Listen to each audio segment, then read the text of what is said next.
On our website we have the how-to guide with pictures for how to make the conductive dough, but we're going to make a quick film here so we can give you a few more hints and tips along the way.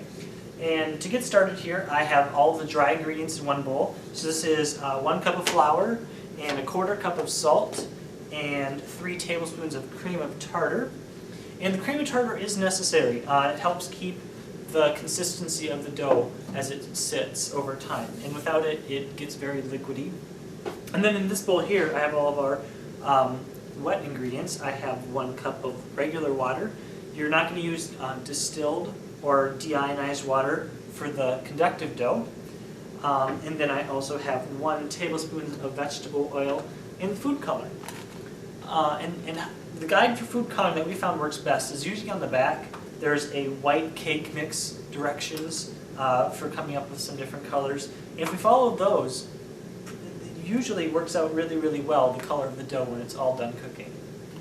So, the first step is to take the dry ingredients and to mix the wet ingredients in. So pour those in. And then of course you're just going to want to mix it up. And you're not going to put any heat on just yet. You're going to want to make sure you have a good consistency and it's well mixed. When you're mixing, you're going to notice that there's some clumps of the dry ingredients. You're going to make sure you break those apart.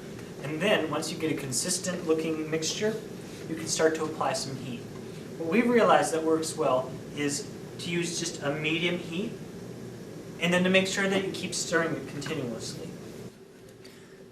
As you're stirring, make sure you scrape the bottom of the dough and to get that bottom layer off, because that's the part that's starting to cook. And this is when it becomes evident that a nonstick pan is the best option. And you can see now that it's starting to get a little more solidified and clumpy. Of course, we continue to vigorously stir. Again, lifting the bottom dough up.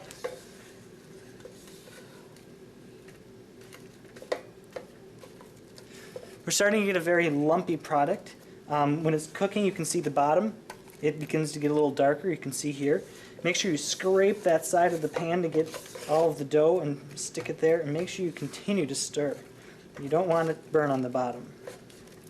And this is where I like to switch to a different, one a lot harder, not a spatula anymore. And now you can see we're starting to get a dough-type mixture.